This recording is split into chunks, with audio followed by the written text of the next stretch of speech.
Opa, boa tarde pessoal.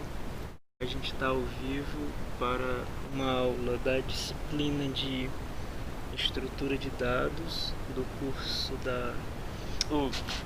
totalmente confuso. Estrutura de dados é depois. Da disciplina de matemática computacional do curso de ciências da computação da UFC Campus Crateús. E como tema de hoje a gente tem a parte de integração dupla, ou de uma forma geral, integração em múltiplas variáveis. Opa, o bate-papo mudou de lugar, a interface do Facebook fez o favor de mudar o layout da interface, né? Como é que tá o áudio? O áudio tá chegando bem para vocês? Se puderem dar um feedback aqui no chat para eu ter uma noção de como tá o áudio.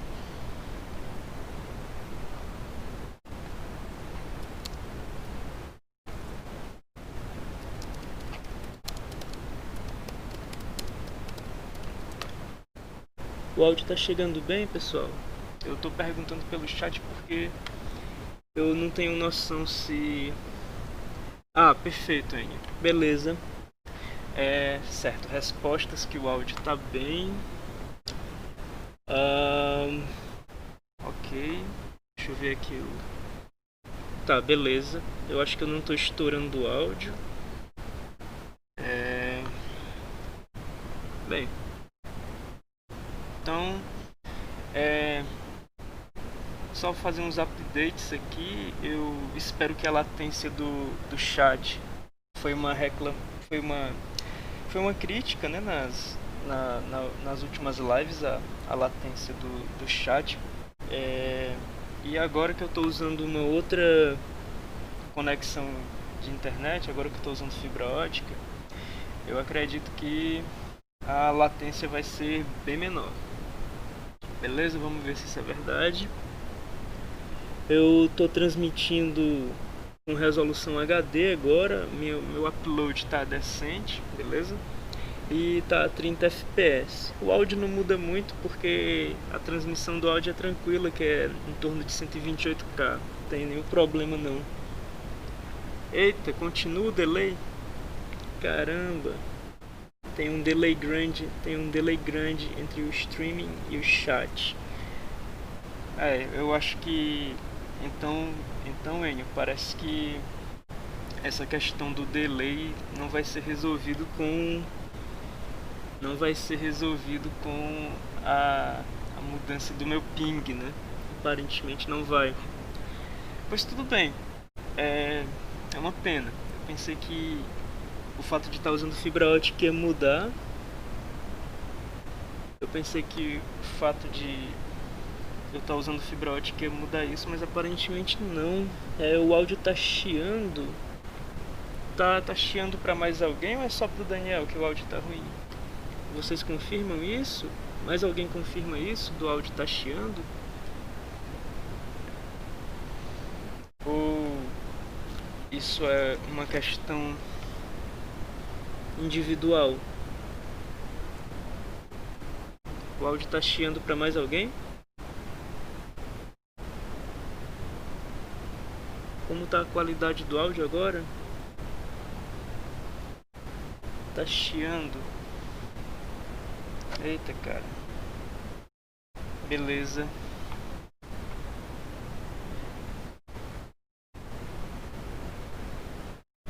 Não sei, Rafael. Deixa eu ver se eu consigo fazer o áudio chiar menos. Eu até tinha tentado ver aqui. Deixa eu tirar esse filtro. Eu tentei colocar um anti-ruído aqui pra ver se diminui o ruído. Eu fiz essa invenção de colocar esse filtro anti-ruído, né? Deixa eu tirar aqui o anti-ruído pra ver se melhora um pouco. Eu vou abaixar o volume aqui também, porque aparentemente eu tô começando a estourar o áudio. Deixa eu falar normalmente aqui e ver até onde eu posso diminuir para não invadir muito essa faixa amarela. Beleza. Vamos ver agora se com esse setup a gente consegue diminuir o chiado.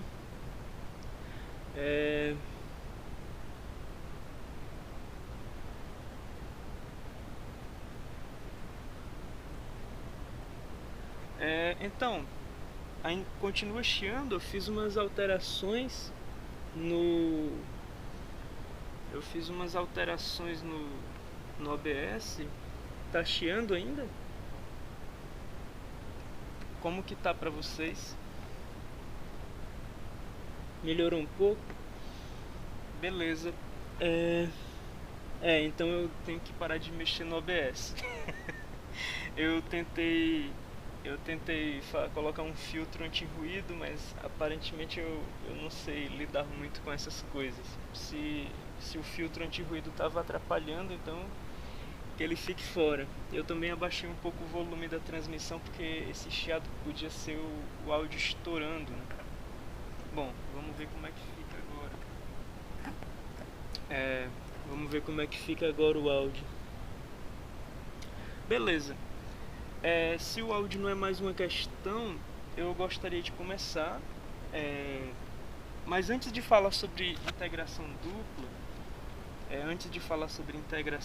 inclusive eu bati no microfone agora, então se esse ruído aparecer foi culpa minha. Pois bem, antes de começar a falar sobre integração dupla, o Enio havia colocado uma dúvida no grupo, né, sobre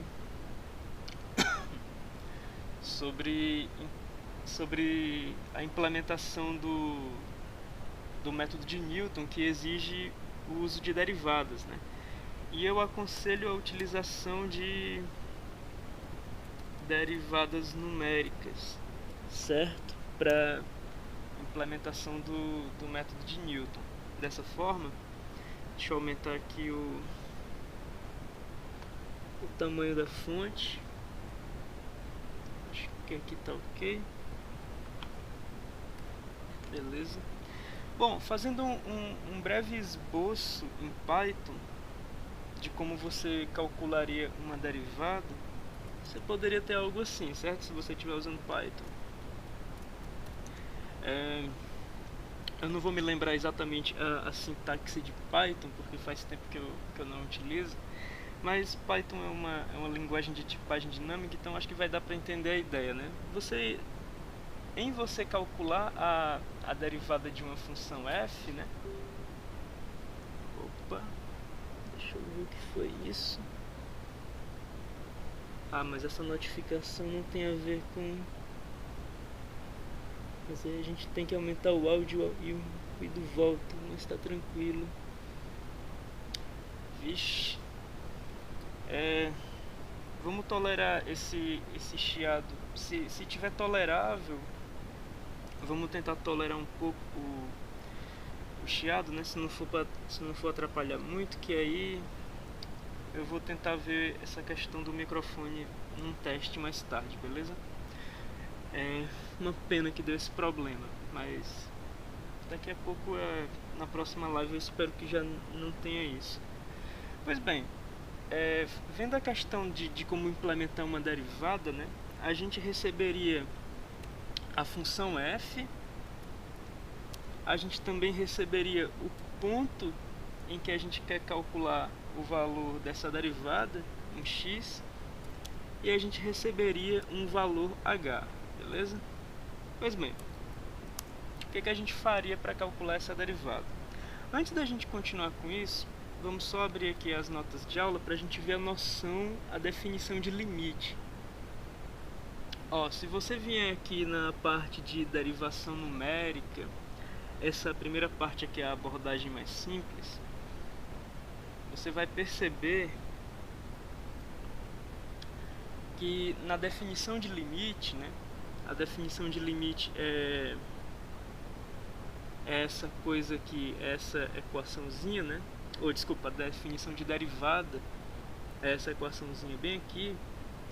Você vai perceber que O que dificulta a implementação da derivada é o fato de que a gente não consegue representar no computador um h suficientemente pequeno, mas a gente imagina que esse cara, para você ter uma aproximação de derivada, esse cara bem aqui, ele tem que ser um valor muito pequeno de h, beleza?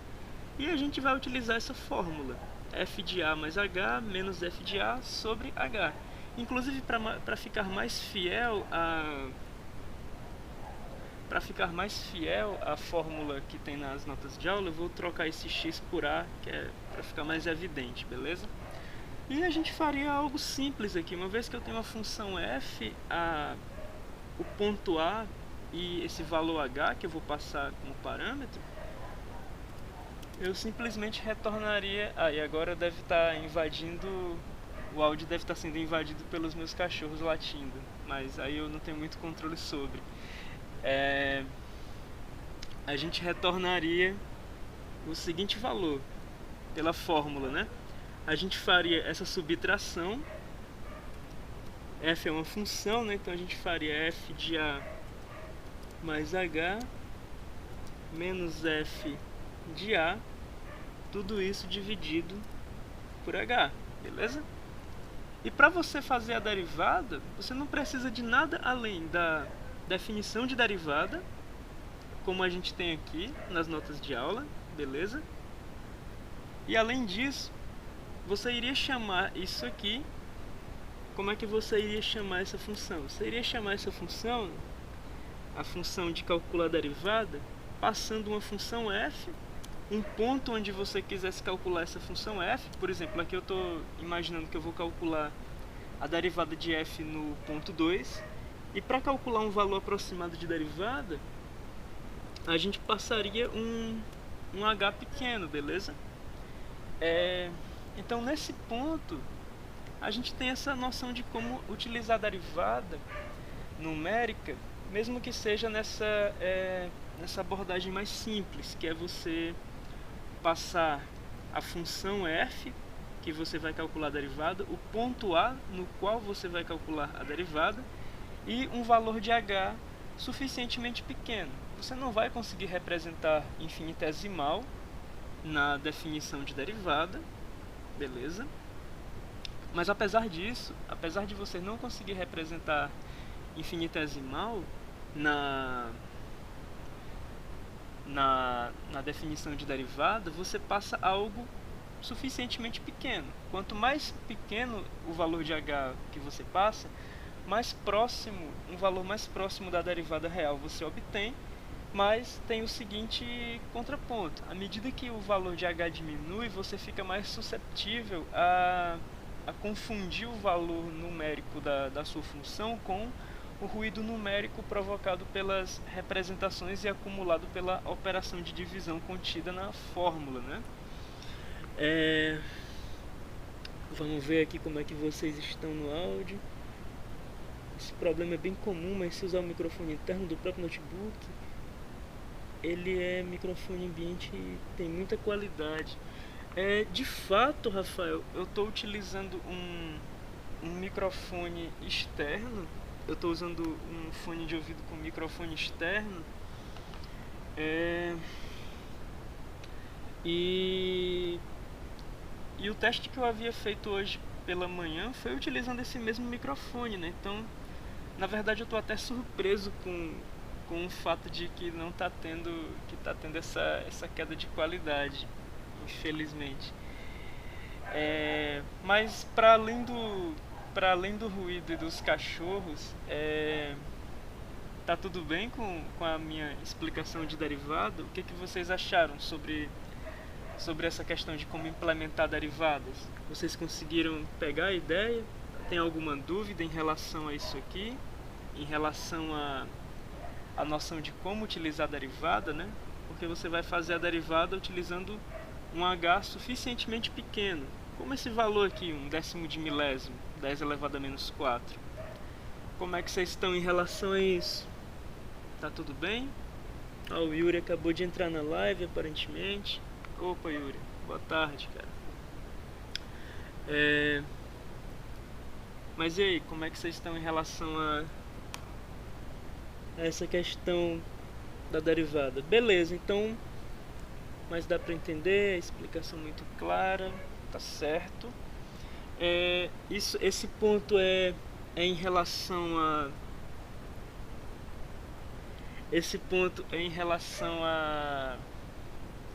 a dúvida do Enio, que foi postada no grupo. Beleza, tá dando para abstrair os ruídos, né? Tá certo. E agora vamos começar mesmo o conteúdo da aula, que é integração múltipla.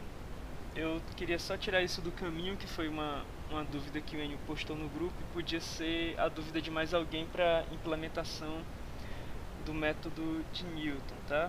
Você pode utilizar uma derivação numérica, você pode utilizar essa derivação por enquanto. A gente vai ver que existem formas mais eficientes e mais precisas de calcular uma derivada do que essa, mas essa forma aqui ela já é boa bastante, tá bom? Ela segue a noção mais simples da definição de derivada e troca o h infinitesimal por um h pequeno bastante para você ter uma aproximação, mas grande bastante para você não ter perturbação numérica em grande escala, tá bom? Pois bem, voltando um pouco nas notas de aula, vocês vão perceber que o tópico da aula de hoje ele é até curto, né? Que hoje a gente vai falar de integração múltipla, e eu até já havia comentado eu acho que foi numa aula de sábado, algo em relação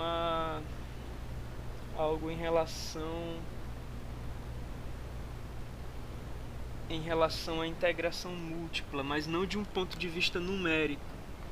Na aula de sábado eu havia comentado a respeito da abordagem analítica para derivação múltipla, né? Para integração múltipla. Em se tratando de integração múltipla, para numericamente falando de integração múltipla, né? Se você souber fazer integração dupla, você sabe fazer integração com quantas integrais houver, ou integração de funções com tantas variáveis que você desejar, tá bem? Para integração dupla, então, começando por ela, a gente tem a integral mais externa, que vai de A até B. Deixa eu aumentar um pouco o tamanho do texto. A integração mais externa, que vai de A até B, ela está relacionada com o diferencial mais externo, e o diferencial mais externo está relacionado com a variável x.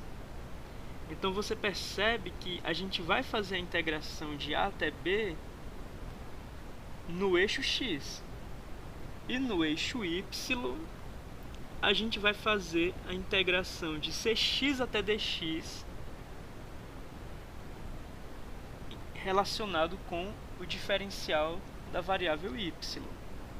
Nesse sentido, o intervalo AB de integração ele está para a variável x, e para cada ponto desse intervalo, para cada valor de x no intervalo AB, a gente vai ter valores cx e dx que nos são dados por funções, beleza? E esses valores para cada ponto de x vão definir o domínio de integração para a variável y, certo? Então a gente tem essa organização quanto à integração dupla. Deixa eu ver como é que está o chat. Beleza, o chat está tranquilo por enquanto.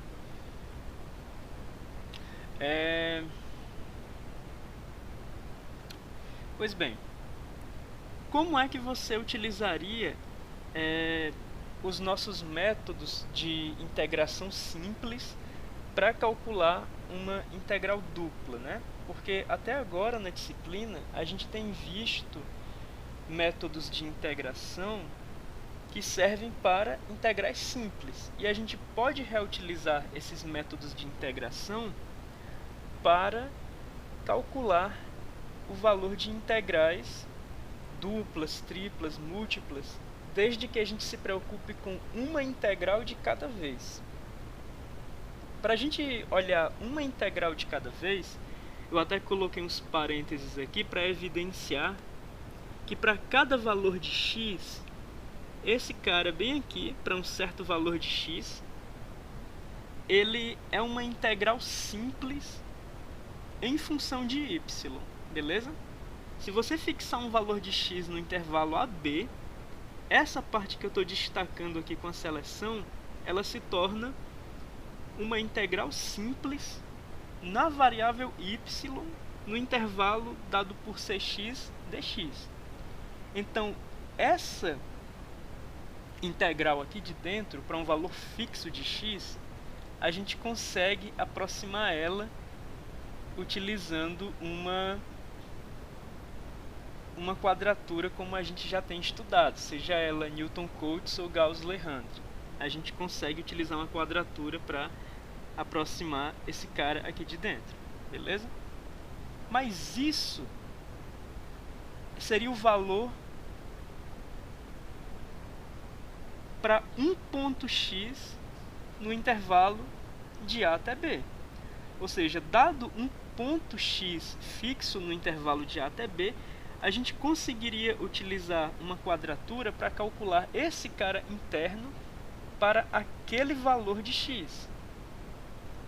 Beleza? Então, a gente vai abstrair esse cara aqui de dentro como uma função.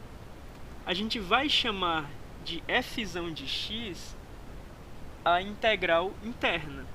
Eu vou começar, já que a gente está se prendendo um pouco no sentido de integração dupla, né? A gente não está generalizando muito ainda.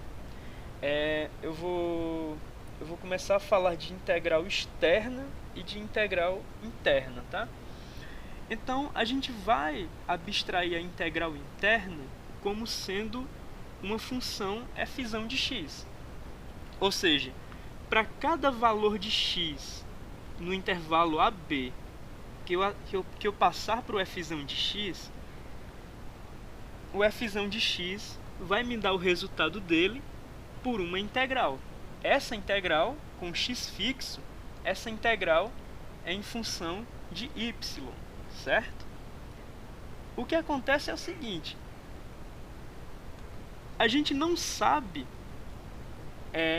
se a gente está fazendo isso, se a gente está aproximando a integral dupla, é porque a gente não sabe calcular analiticamente essa integral dupla. Por algum motivo, ela é difícil de calcular ou ela é patologicamente estressante para o computador, por motivos numéricos ou por motivos de qualquer outra natureza. Então, a gente aproximaria esse cara bem aqui, essa integral interna, utilizando uma quadratura. Lembrando que o x aqui já foi passado como argumento na f, então esse cara está fixo, ou seja, f acaba se tornando, a f acaba se tornando uma função em uma única variável y, e dx e cx, que definem o intervalo de integração, já estão fixados para um certo valor de x, então esse cara bem aqui para um x fixo é um número, esse cara bem aqui para um x fixo é um número, então esse intervalo de integração para um x fixo, ele está bem determinado. E a nossa f para um x fixo, ela pode ser vista como uma função de uma única variável.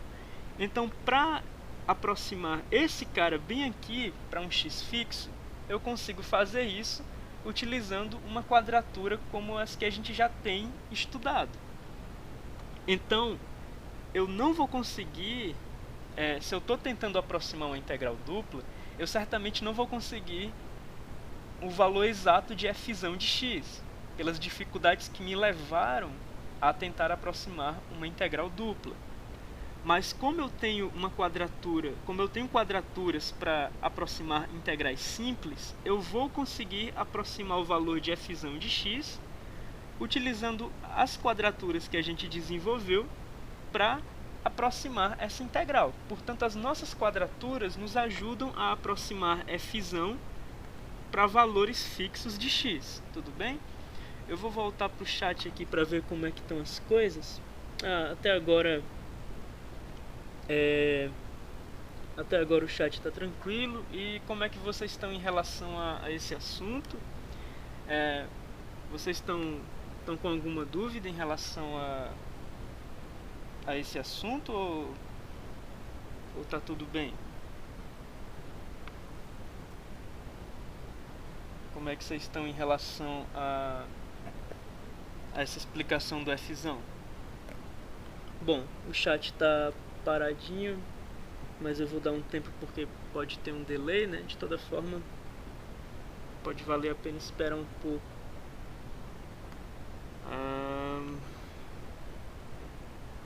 Mas eu acho que tá ok. Então eu vou continuar aqui.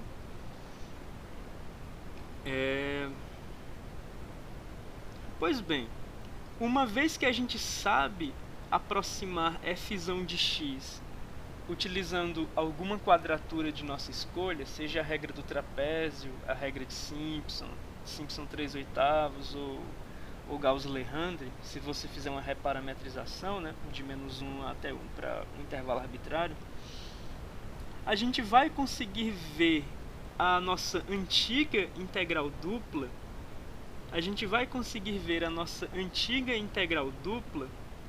como uma integral simples, porque basicamente a gente está trocando a integral interna por uma aplicação de f de x. Agora veja, f de x eu estou aproximando para valores de x fixos utilizando quadraturas que aproximem a minha integral interna. Assim eu consigo valores aproximados para f de x. Então, eu vou conseguir calcular a minha integral dupla quando eu abstrair a minha integral interna como f de x e eu perceber que a minha integral dupla agora é uma integral simples para f de x. Então, essa nova integral aqui, eu também consigo aproximar utilizando uma quadratura, beleza? Nesse ponto, vamos só ver se a ideia ficou clara para a gente não provocar muito atraso aqui nas respostas. Tá dando certo, pode prosseguir, tá de boa, tá ok, tudo bom, tudo bem então. Eu lembro da minha graduação que isso era um tópico muito confuso, essa história de como é que você vai ter várias quadraturas, né? Eu vou ter uma quadratura interna, eu vou ter uma quadratura externa, como é que vai ser isso, né, cara? Vai ser da seguinte forma, bicho.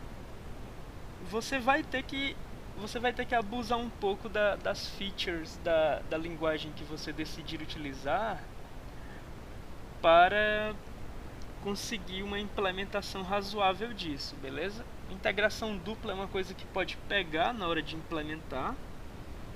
Então eu vou mostrar um pouco aqui como é que a gente faria a implementação de uma integral dupla. Eu espero que o tamanho da fonte esteja bom, né?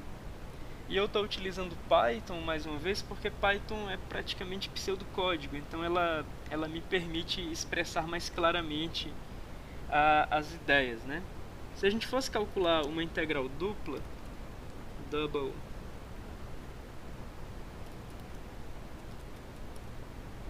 integral, se a gente fosse calcular uma integral dupla, a gente certamente receberia o integrando dela, que é a função f. Lembrando que a função f é uma função em duas variáveis, a fzinho. A gente receberia o intervalo de integração mais externo, que é o intervalo AB. eu vou imaginar que eu estou recebendo esse intervalo como uma tupla, beleza? Como eu estou recebendo esse intervalo como uma tupla, eu vou dar um nome para a tupla, outer interval. E é um intervalo de números reais, ou seja, outer interval é um par de números. Agora, o intervalo de integração interno, inner interval, ele vai ser um par de funções. Aí bem aqui, eu vou estar passando inner interval como argumento, beleza? Vamos ver se está faltando mais alguma coisa. Outer, inner e a função f. E claro, se eu vou estar calculando uma integral dupla, né, eu tanto vou estar aproximando f em vários pontos utilizando quadraturas, como eu vou estar aproximando a integral externa agora em termos de f também utilizando uma quadratura. Inclusive podem ser quadraturas diferentes, né? Nada me impede de utilizar, sei lá, a regra de Simpson na integral interna e a regra do trapézio na integral externa. Então, para deixar isso mais flexível, mais genérico, eu vou receber duas quadraturas. Eu vou receber a quadratura mais interna e eu vou receber a quadratura mais externa. Beleza? Ficou uma função grande, mas agora a gente vai ter a oportunidade de definir a nossa f, né?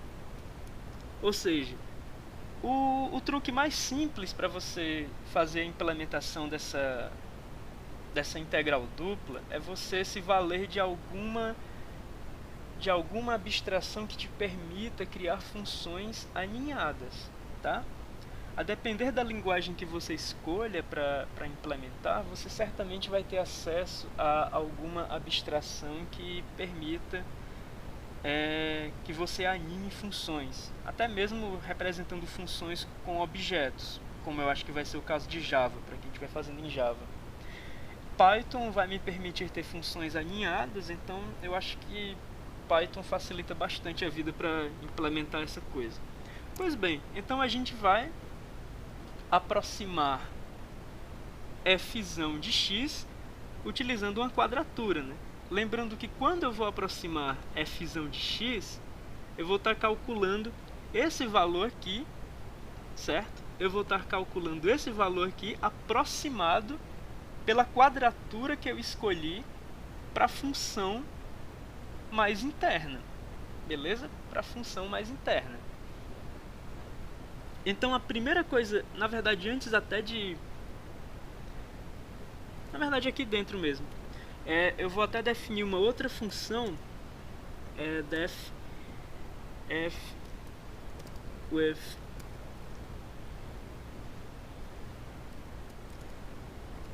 x fixed.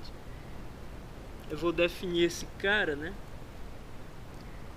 Esse cara vai ser basicamente a função f, só que com o ponto x fixo. Então isso aqui vai retornar basicamente fxy, beleza?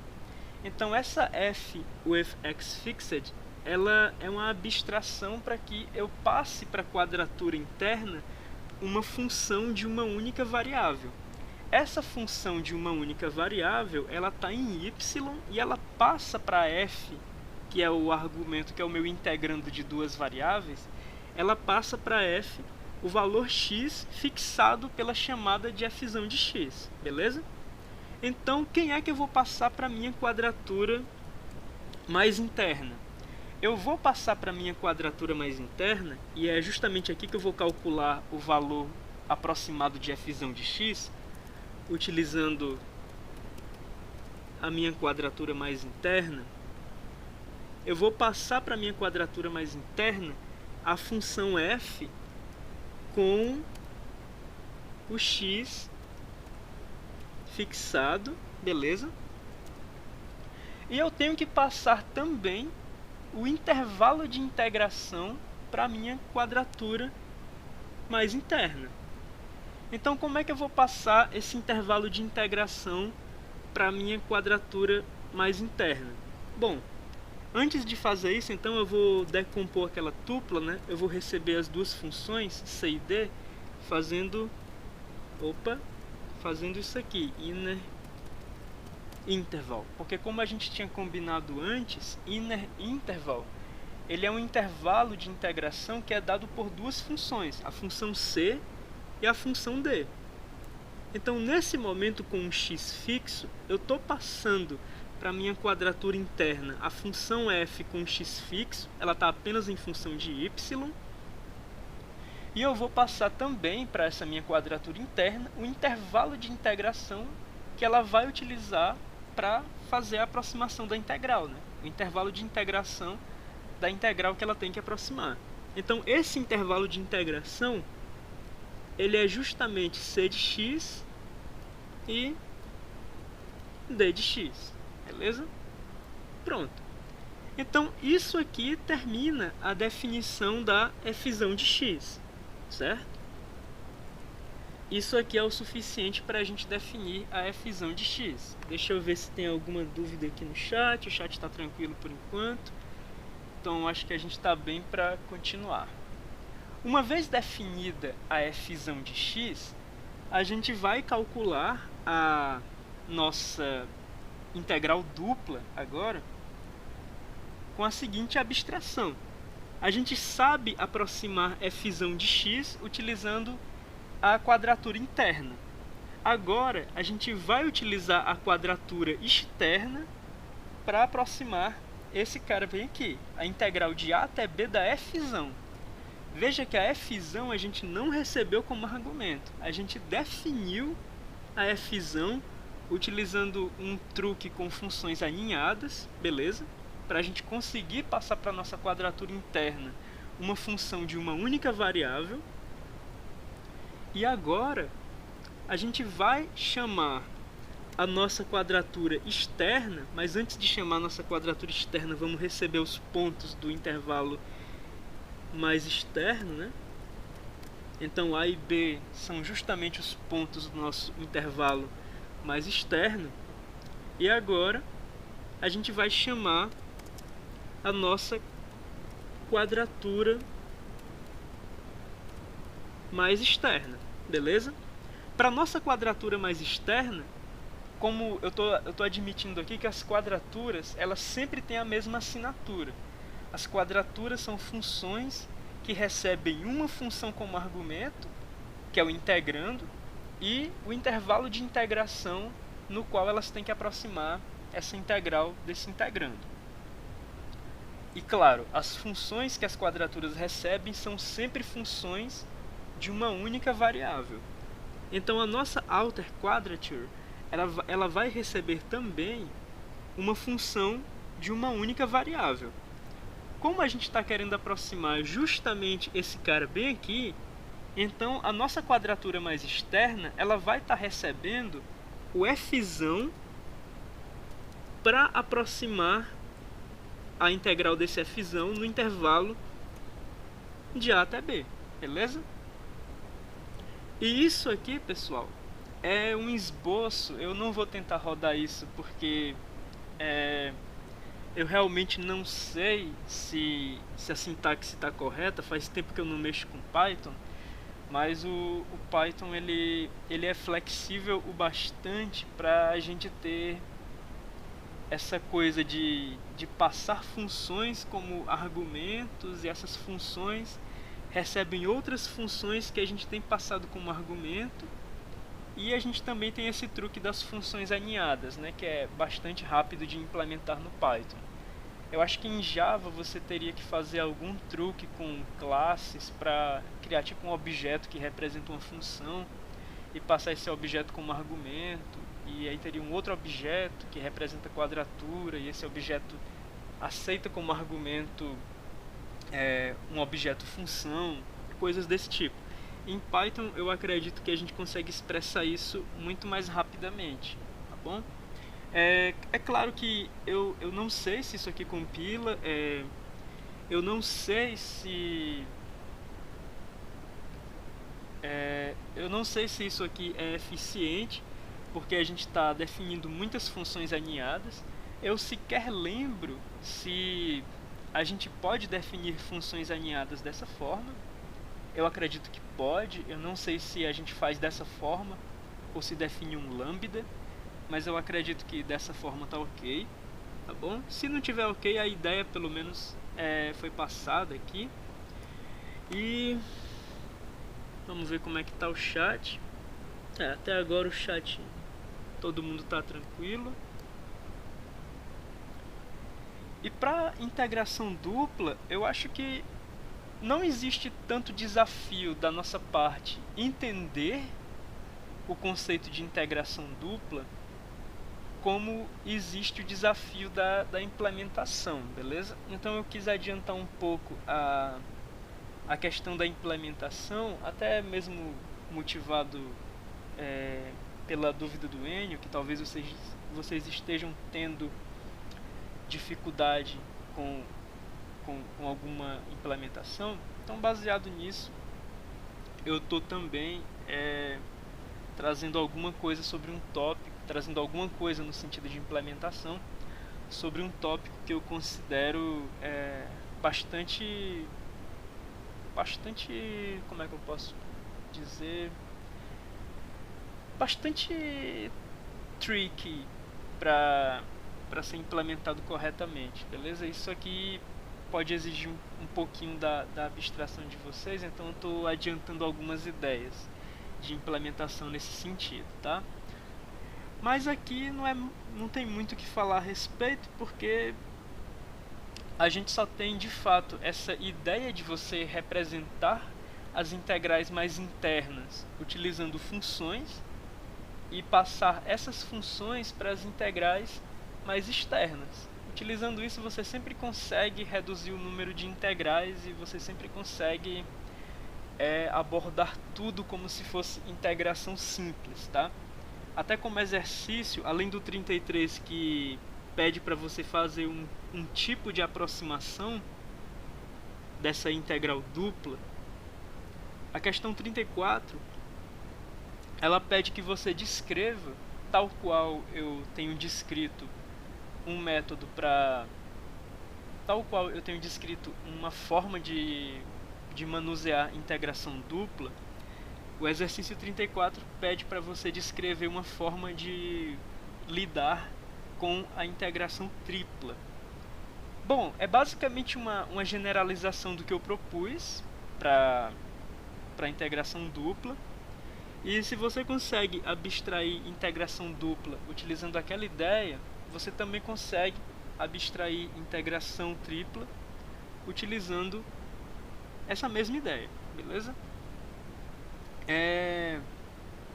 Como a gente vai estar com uma aula de folga devido ao dia 31 não poder ser uma prova por questões óbvias, né, de isolamento, então meio que a gente tem uma aula a mais. E nesse sentido eu não quero avançar muito no conteúdo, eu quero dar um tempo para vocês irem digerindo o conteúdo.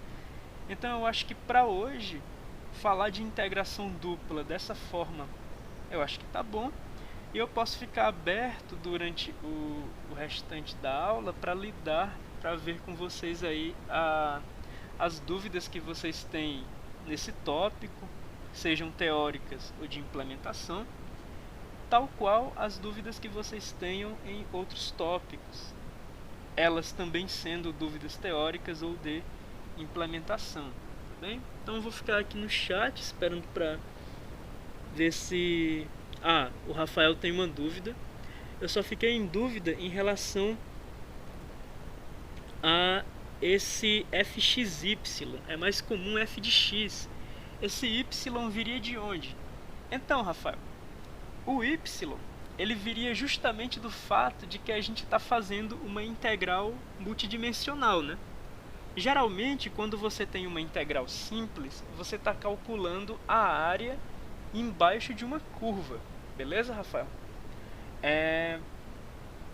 A integral dupla, ela não representa a área embaixo de uma curva. A integral dupla, ela representa o volume embaixo de uma superfície. Perceba que na integração dupla a gente está colocando, claro, isso remetendo sempre a coordenadas cartesianas. Na integração dupla, a gente está acrescentando uma dimensão em cada aspecto dessa intuição sobre ela, né? Em vez de ser uma área, é um volume, e em vez de ser sob uma curva, é sob uma superfície, beleza? Então, na integração dupla, as nossas funções, elas vão ter duas variáveis, porque elas vão determinar para cada ponto no plano xy um valor que pode ser visto como uma altura, como a altura que a superfície se encontra a partir do plano XY, beleza? E essa altura seria dada justamente pelo eixo Z, que é uma terceira dimensão. Então, a integração dupla, ela tem essa ideia de representar um volume embaixo de uma superfície. A superfície, ela é dada por fxy, ou seja, para cada ponto do plano xy, a função f, ela atribui uma altura no eixo Z. E assim, a função fxy descreve uma superfície em relação ao plano xy. Essa superfície tendo a sua altura variando conforme o eixo Z e conforme você passeia pelo plano xy. Por exemplo, f de xy igual a zero seria justamente uma superfície que tem altura zero em todo o plano xy. Ou seja, seria o próprio xy. Seria o próprio plano xy, a função fxy igual a zero. Então, esse y, ele vem justamente porque, para fazer a integração dupla, a gente considera funções de duas variáveis. A integração mais interna, a nossa integral mais interna, ela lida com a integral na dimensão da variável y. E a nossa integral mais externa, ela lida com a integração na dimensão da variável x, beleza? A dimensão do eixo z seriam justamente os valores de retorno de fxy, ou seja, fxy teria justamente o seu contradomínio no eixo z. Para formar o domínio de fxy, a gente tanto tem o eixo x e o eixo y combinados para formar um plano, né? Então o domínio da nossa função f, ele não é um eixo, ele é um plano. E o contradomínio da nossa função f é o eixo z. Para cada ponto no plano, a gente tem uma altura correspondendo àquele ponto no plano. Então, se você olhar para todos os pontos no plano e for verificando a altura de cada um deles, você vai meio que formar uma superfície sobre esse plano. E a integral dupla, ela está lidando justamente com o volume que fica entre o plano xy e a superfície que é descrita pela função f. É daí que vem a nossa variável y. Isso aqui é cálculo com múltiplas variáveis, tá? A minha intenção aqui é mostrar para vocês que as nossas técnicas que a gente aprendeu para cálculo com uma variável, elas podem ser facilmente abstraídas para cálculo em múltiplas variáveis. Ou seja, por mais que você não tenha visto o cálculo 3, né, no decorrer do curso, e por mais que a gente tenha estudado apenas técnicas de aproximação para cálculo de uma variável, as nossas técnicas de aproximação, elas podem ser aproveitadas, elas têm o seu reuso garantido, claro, com o devido nível de abstração, elas têm o seu reuso garantido para aproximação de coisas do cálculo em múltiplas variáveis, como foi o caso, por exemplo, de integrações duplas, e como vocês vão desenvolver no exercício 34, baseado nesse texto que foi apresentado, uma técnica para integração tripla, tá bem? Deixa eu voltar aqui para o chat para ver como é que está as dúvidas. Tive uma pequena queda de energia aqui, eita cara! Aí complica. Aí fica complicado. Mas eu espero que você tenha estado online durante essa queda de energia, tá? Não, óbvio que isso não faz sentido, estar online durante uma queda de energia. Eu espero que você tenha estado online durante pelo menos o tempo que eu usei para tirar sua dúvida, que eu tentei ser um pouco mais claro em relação ao uso de múltiplas variáveis. De toda forma, vai ficar gravado, né, quando a gente encerrar a live. Então, eu acho que você vai ter a oportunidade de ver essa explicação mais detalhada que eu falei sobre múltiplas variáveis. Eita, cara, parece que foi em Crateus, né? O Yuri também teve uma queda de energia. Parece que tá complicado aí, hein? A internet da galera caiu por conta de uma queda de energia, aparentemente. Inclusive tinha 16 pessoas na live, agora tem 11. E agora eu acho que essas pessoas não vão voltar por conta dessa queda de energia. Beleza, Rafael. Você pode ver depois na íntegra, sim, vai ficar salvo. Esse drama da queda de energia também vai ficar salvo, né? E todos os ruídos provocados pelo meu microfone também vão ficar salvos. Eu vou ver essa questão do microfone com mais calma depois. Eu vou ver o que eu posso fazer a respeito disso. Eu não entendo muito desse programa ainda, mas aos poucos eu vou destrinchando aqui pra ver quais são as opções que eu posso colocar pra melhorar a qualidade.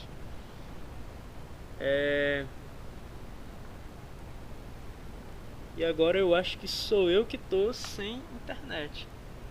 Tô com essa leve impressão de que eu tô sem internet. Ou não? Vocês continuam? Corona afetou a energia. Não, aparentemente eu tenho internet. Não sei muito bem o que tá acontecendo aqui. Parece que a minha live congelou, mas aparentemente não. O chat continua online. Então não sei dizer o que está acontecendo. Pois bem, na esperança de que a live ainda esteja de pé e que vocês tenham dúvidas, vocês têm mais alguma dúvida em relação a esse conteúdo ou a conteúdos anteriores? O que vocês me dizem sobre dúvidas? Ou realmente a live caiu? Deixa eu ver se eu tenho internet voada aqui. Não, eu tenho internet, então a live não caiu. Beleza. A live tá ok, tô ouvindo e vendo tudo. É porque eu... Beleza, Ayrton. Valeu por confirmar. Mas é porque a minha preview da live aqui congelou e eu não entendi o porquê. Então... Bom, eu não entendi direito o que aconteceu aqui. A preview congelou. Mas enfim, pessoal, se vocês não têm mais dúvida em relação... Beleza, Yuri, a live não caiu. Se vocês têm mais alguma dúvida, eu tenho sobre quadraturas. O que são? São regras? Bom, Ayrton, as quadraturas que eu havia mencionado aqui, né? Elas são regras, sim. Você pode ver elas como regras. E elas são regras para aproximação de integrais, beleza? Tanto que a gente tinha visto algumas quadraturas.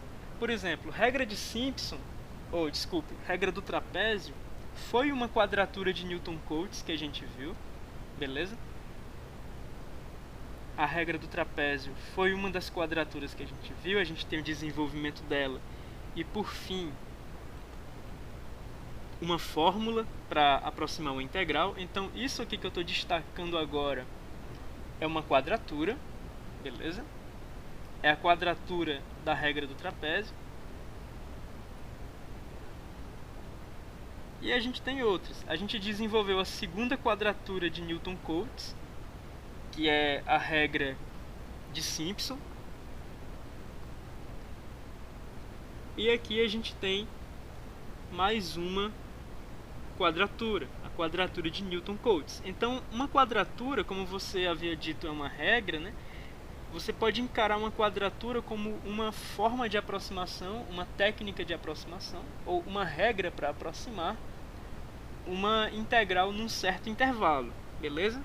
Então tá aqui mais uma quadratura, a regra de Simpson que a gente tem visto.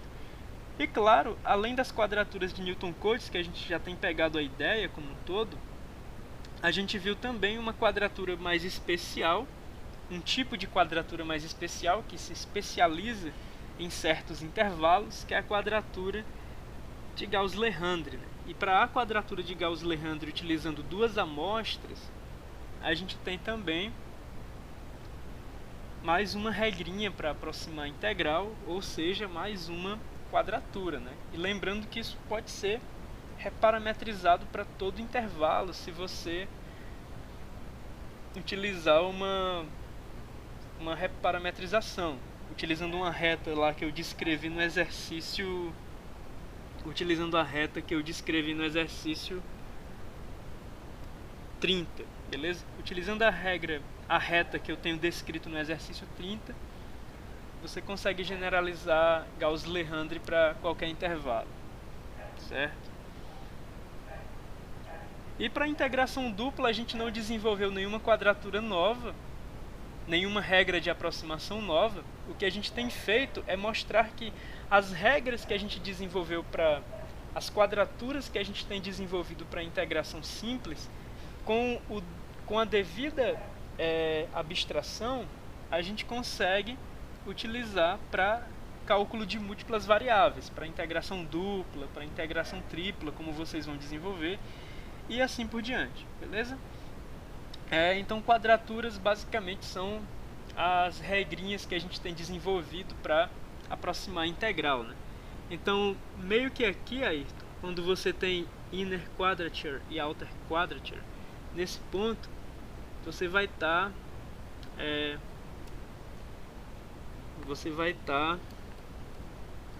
passando aqui nesses argumentos, você vai estar passando coisas que representem a regra do trapézio, a regra de Simpson, uma quadratura de Gauss-Legendre, seja ela reparametrizada para AB, ou seja, Gauss-Legendre clássico, como a gente desenvolveu, tá bom? Mas aqui você sempre vai estar passando coisas que representam essa aplicação de regras, né? Tanto que você observa que nas chamadas para as quadraturas, ó, essa daqui está até mais clara. Nas chamadas para as quadraturas, você só tem a informação suficiente para calcular uma integral simples, né?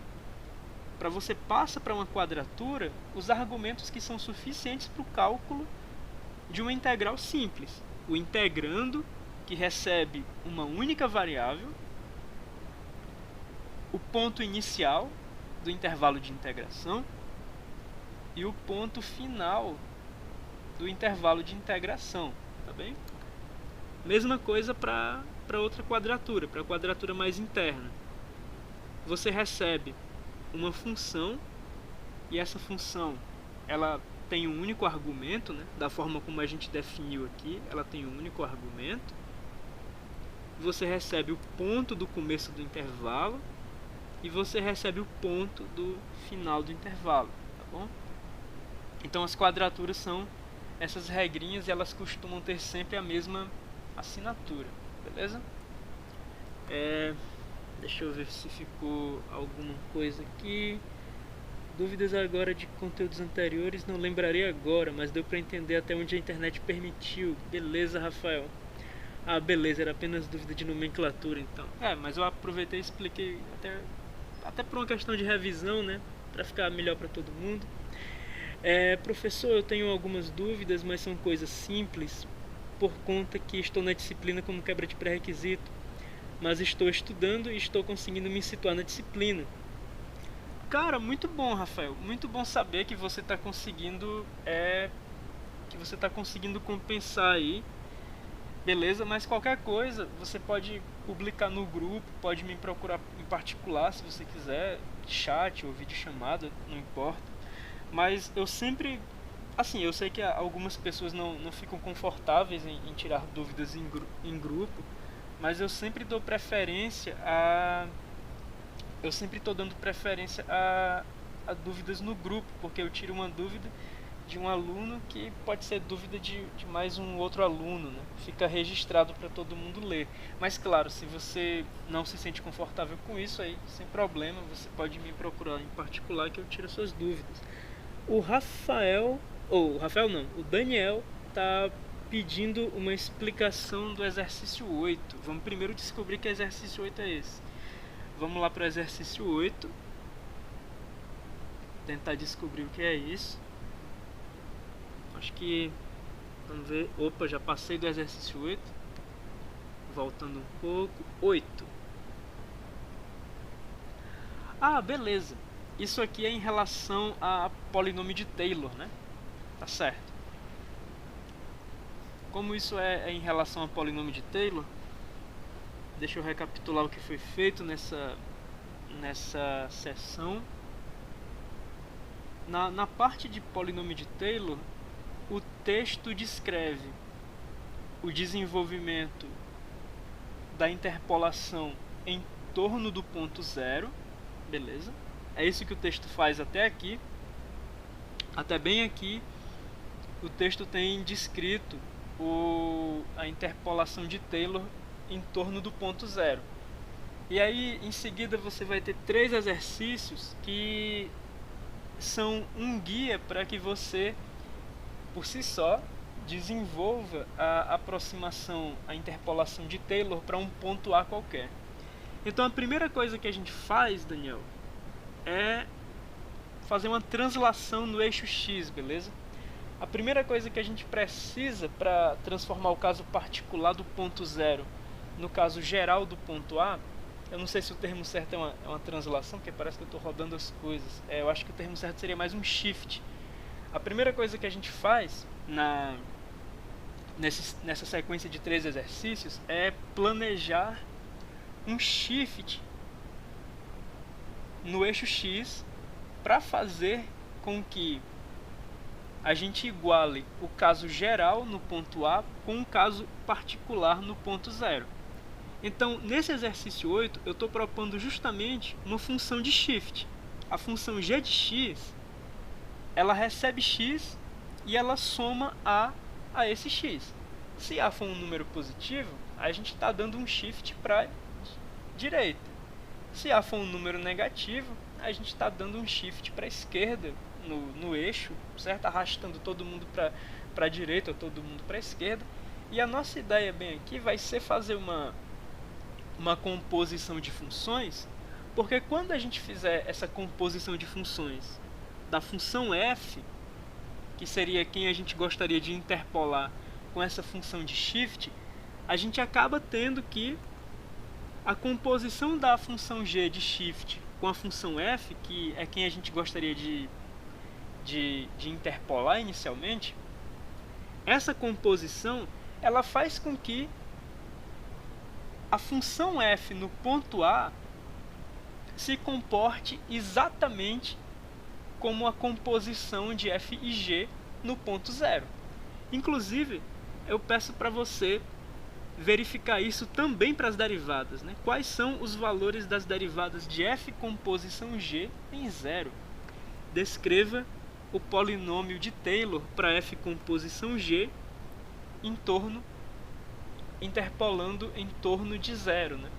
O que eu quero que você perceba no exercício 8, quando você calcular essas derivadas, o que eu quero que você perceba é que essa composição para o caso particular de zero, essa composição para o ponto zero, ela equivale à função f que você queria interpolar originalmente nesse ponto A qualquer, beleza? Então nesse exercício 8 você vai estar mostrando que essa operação de shift que você está levando em conta na composição, ela é suficiente para que você possa encarar o caso geral da função f sendo interpolada num ponto A qualquer, como o caso particular da interpolação no ponto zero, mas agora sob a ótica da composição fg e não apenas de f. Ou seja, você consegue desenvolver o caso geral em termos do caso particular, mas não de acordo com a função original, e sim com uma composição de funções que leva em conta um shift. É como se você tivesse, de uma forma mais, mais intuitiva, é como se você tivesse dando um shift da origem até o ponto em que você gostaria de interpolar, para que você conseguisse encarar aquele caso daquele ponto que você gostaria de interpolar como sendo o mesmo caso da origem, tá bom? É por isso que eu peço para você verificar esses valores dessas derivadas, né? Os valores das derivadas de f com posição g em zero. Quando você for verificar isso, aí claro, aqui você vai precisar de regra da cadeia. Eu não sei se talvez alguma falta dessa noção do que é a regra da cadeia tenha dificultado a sua vida na questão 8. Mas se a regra da cadeia estiver ok, então é tranquilo. Você só vai você só vai utilizar a regra da cadeia para fazer essas continhas aqui que eu estou descrevendo, né? Calcular f com posição g no ponto zero, beleza? Você vai verificar que f com posição g no ponto zero é igual a f no ponto A, e a mesma coisa vai valer para as derivadas. No exercício 9, eu vou falar logo dos três, porque esses caras, um tem muito a ver com o outro, um é continuação do outro, né? No exercício 9, pede justamente para você verificar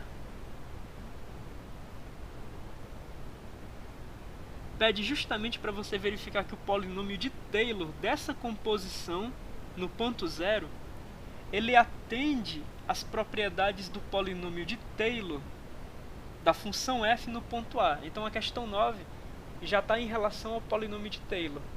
Ou seja, você vai verificar que esse polinômio de Taylor dessa composição de funções no ponto zero, ele tem todas as propriedades do polinômio de Taylor da função f no ponto A. Ou seja, esses caras são equivalentes. E na questão 10, note que se usarmos g, fazemos um shift para a direita, para a esquerda, caso A seja menor que zero, na reta dos reais. O exercício anterior evidencia isso. Assim seria preciso desfazer esse shift para obtermos a propriedade desejada. Como poderíamos modificar de forma que o shift seja desfeito? Então, o exercício 10, ele serve basicamente para você entender o porquê que a gente está fazendo essa subtração bem aqui, né? A gente chega aqui, intuitivamente a gente entende que quando a gente trocar o x por a gente quer zerar um monte de termo que depende de x. Beleza. Mas esse menos a bem aqui, e esse menos a bem aqui, e esse menos a bem aqui, e esse menos a bem aqui, esses caras, eles estão justamente corrigindo o shift que a gente fez no começo do nosso trabalho aqui para desenvolver o caso geral, né? Então, esse shift que a gente fez no exercício 8, a gente vai estar desfazendo no exercício 10. Na verdade, o exercício 10 pede uma forma de desfazer esse shift, e meio que o exercício 10 ele é mais um artefato do texto do que outra coisa, porque ele já está respondido, né? É assim que você desfaz o shift. Se no momento você jogou a composição lá para frente, quando você utilizou o G fazendo um shift para frente, aqui você está desfazendo o shift e jogando para o contrário, né? Se você botou mais A, agora você está colocando menos A justamente para tirar o shift. Mas aí quando você tira o shift, você faz justamente você volta justamente para onde você queria, né? Que é o polinômio no caso geral, beleza? Porque bem aqui, cara, você teria esse polinômio, mas em função de x mais a, né? Então, se você está colocando o menos a bem aqui, como se fosse um valor para um x que se transforma num x', então esse x bem aqui, que seria um x mais a, claro, vindo na lógica dos exercícios, ele se tornaria um x' mais a menos a. E aí você estaria com x' apenas aqui, você estaria com x' menos A, x' menos A, x' menos A e assim por diante. Se você quiser fazer a mudança de variável, né, para deixar isso bem evidente, claro. Você pode fazer essa mudança de variável que vai deixar as coisas um pouco mais evidentes. Mas eu acho que não precisa de tanto também. Eu acho que esses 3 exercícios, você tendo uma noção geral do que acontece para você desenvolver o caso geral, já é bastante ok. O exercício 8, para você verificar que a composição ela tem os mesmos valores em zero, ela e as derivadas dela têm os mesmos valores que f e as derivadas de f têm no ponto A. A questão 9, para você verificar que esse polinômio de Taylor da composição em torno de zero, ele tem as mesmas propriedades do polinômio de Taylor de f em torno de A. E a questão 10, para você desfazer o shift de alguma forma, mas agora eu estou achando a questão 10 muito fraca, porque ela já está respondida logo em seguida, então não vejo muito sentido na 10 mais. Uma crítica que eu faço para mim mesmo de 2 anos atrás, a questão 10 não faz muito sentido. Vamos ver aqui o Arthur. O Arthur está perguntando no tópico Gauss-Legendre, na questão 32, pode esclarecer melhor? Beleza, vamos ver a questão 32, Arthur. Vou tentar fazer algo semelhante ao tipo de regra de Simpson que você fez em sala, ou com base no exemplo no tópico de Gauss que você mostrou. Vamos ver a questão 32 aqui. Ainda estou longe dela. Questão 32. Nada, já deve estar perto. Questão 32. Escreva a fórmula de uma quadratura baseada em Gauss-Legendre de ordem 3 para aproximar integrais da forma de A até B fx dx. Bom, para a ordem 3, ou seja, utilizando 3 amostras, você utilizaria esses valores de pontos e pesos, certo? Você utilizaria esses valores de pontos e pesos para construir uma integração no formato. Aqui eu estou utilizando 2 amostras, né, que eu estou desenvolvendo a ordem 2. Na ordem 3 você teria W1 fx1 mais W2 fx2 mais W3 fx3. Beleza, Arthur. Aí os W's e os X tem os valores que estão descritos lá embaixo, beleza? Que eu dei lá no final das notas dessa seção, tem os valores lá. Aí você utilizaria esses valores em W e em X. Mas isso serviria para você aproximar uma integral de menos 1 até 1.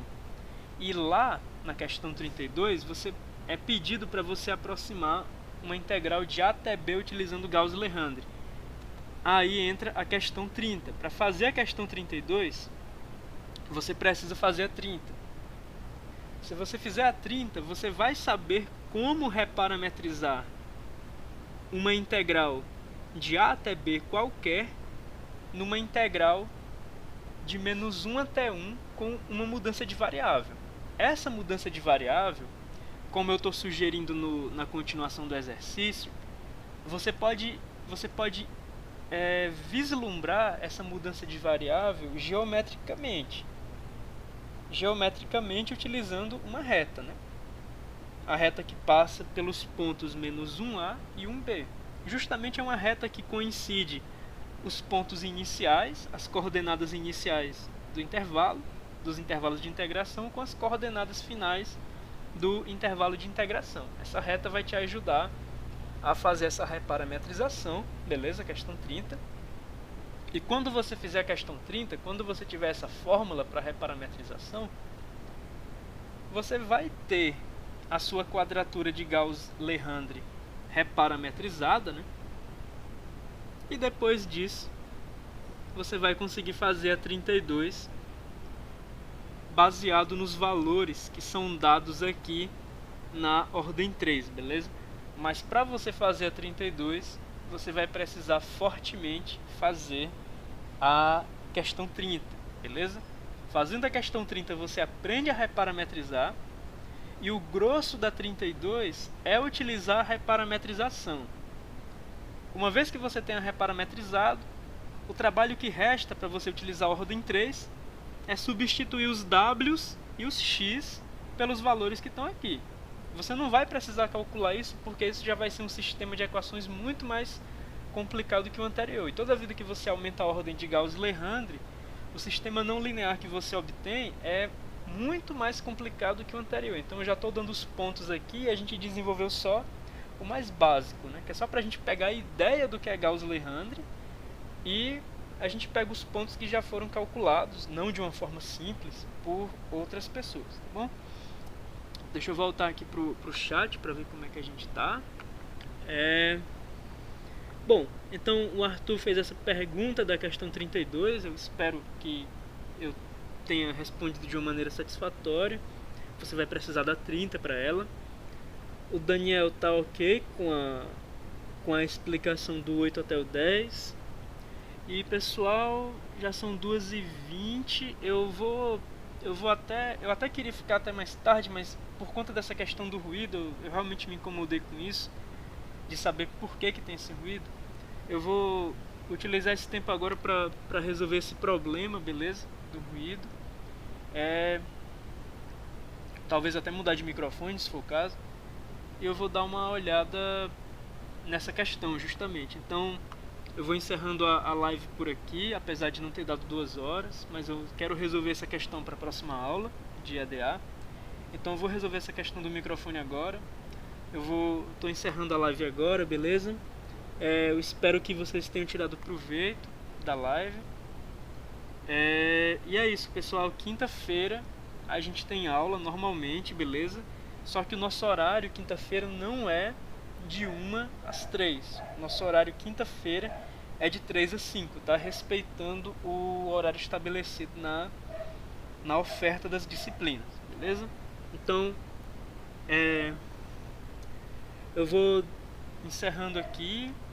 Obrigado pela participação de vocês, obrigado pela participação de quem ficou até o final. A interação de vocês é muito importante para a construção do vídeo, porque é baseado na dúvida de vocês que a gente consegue deixar os pontos que são mais críticos explicados de uma forma mais enfática, né? Mais extensa. Então eu agradeço muito a colaboração, as interações, e a gente vai para a próxima. Eita, mudei de tela aqui total. Como é que volta pra lá? Acho que eu tô voltando pra lá. E a gente vai ficando por aqui, tá bom? Então, até mais, gente. Vou encerrar aqui.